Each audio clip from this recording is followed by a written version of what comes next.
What's up, everybody? This is another edition of Fresh Out, flipping cars, flipping old schools. Today we have a 1968 Buick GS 400 convertible. It's a pretty rare car. You don't see a lot of these on the road. It's all original. It's pretty much stock interior, how it came out the factory, stock paint. Everything about this car, the wheels and everything is pretty much original. A car like this, that's original, when you come across it, you really don't want to change too much on it because it takes away from the value. But if you would have found this car and maybe it was non-numbers matching or had a different engine or interior, then I would go resto rod. But this is it's a nice cruiser. The car starts right up. You know, it's carbureted, but for the most part, it's still pretty dependable. The homie, once again, the homie Big Moke, this is one of his cars I'm putting together for him so he can flip. And I'm gonna basically go through, make sure the brakes are good, make sure, you know, the gauges work, all the basic stuff that you want to do before you sell a car. If you notice, the lines is pretty straight on this car. Pretty much all the chrome is there. It's got a Hotchkiss front sway bar, but other than that, a lot of the other stuff on the car is pretty much original.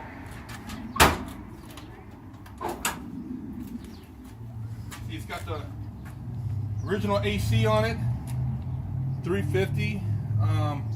Everything about this car is how you would, you know, see it when it came out the factory. This is considered you know, an older muscle car from the 60s era. This car is similar to the Buick Skylark. It's similar to the Pontiac Le Mans, the Chevrolet Chevelle. These are all cars in a similar category as far as body style, dimensions, weight. You know, these cars were all competing for the same market. The GS was its performance version of this car, of the Buick Skylark actually, and so this car had a little more kick to it. It had a few more options than what you would get from just your regular Buick. It has the custom, not what a custom, but original interior, which, as you can see, the only thing they added was an aftermarket stereo, but it still got the original stereo. He didn't want to do any cutting, so he put speakers in the back seat. But I got the door mounts. I got to put those on. The convertible top has a rip in it, but it works. So I'm gonna get that repaired, clean up the interior a little bit. The car's a little dusty because it's been sitting, but this is basically the exact same dash that came out the factory. Steering wheel came with tilt, floor shifter, manual windows, but this is how it came out the factory. This is saying, you know, these wheels and stuff and all this chrome. This is hard to find these days. You won't find cars with this much chrome on them. You know, they dual exhaust from the factory. Yeah, this is a nice clean car, man. This is something you can get in, cruise down. If you're in California, cruise down PCH, enjoy the beach. If not, if you're in the hood, you know, you can down south, you can rock this thing, you know, through the turf, you know, and basically enjoy yourself and have something that's different, you know. My thing is, I like old schools because it's you know, the designs back then were very they're timeless, you know, and they were original, and you had a lot of inspiration coming back from, you know, the designs during the Vietnam War and that whole civil rights era. You know, there was a lot of creativity going on, and so a lot of the car manufacturers had you know, the designs they weren't like today where a lot of the cars are knockoff of other cars. You know, everybody back then produced something original.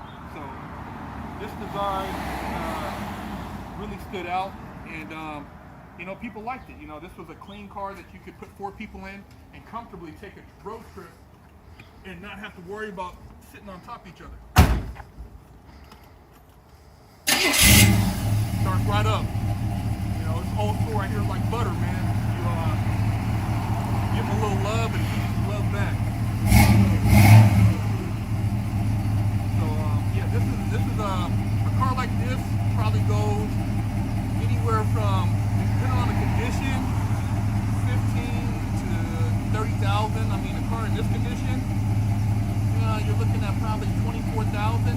You know, the fact that it's all original and it doesn't need any restoration work for the most part, you can get kind of top dollar for this car. You know, it's not a 10 on the restoration level, but as far as I would say it's like a 7.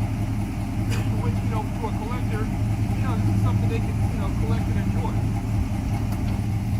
But yeah, stay tuned for more of fresh out flipping cars, old school, and see what we have coming up. We want to kind of keep you guys going with, you know, different cars and you know, just add something different to the website, you know, outside of just you know, the typical prison cars. You know, like I said, the whole time I was locked down, I dreamed of getting involved with older cars. I dreamed about restoring cars. I dreamed about driving cars, and now I'm living out my dream. So it's really a blessing to be able to, you know, work with the big homie Mo and help him get his cars together to be sold. You know, and I like meeting interesting people. You know, the car game, you meet a lot of good people. So this is another car that's going to open up the doors for us.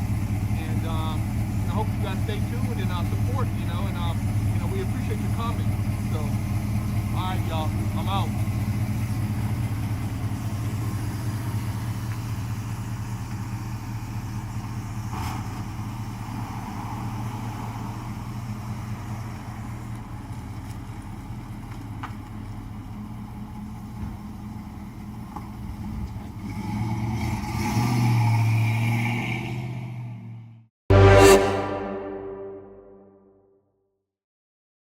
BigHerc916.com to pick up a limited edition GTA poster signed by me for $10, or with your purchase of a Wig Splitter Porsche t-shirt, I'll throw in a free poster. The po-pos are coming. I gotta hurry up and wash my ass. Go to BigHerc916.com, pick you up a bar of soap, and wash your ass, or else you're gonna be under arrest too.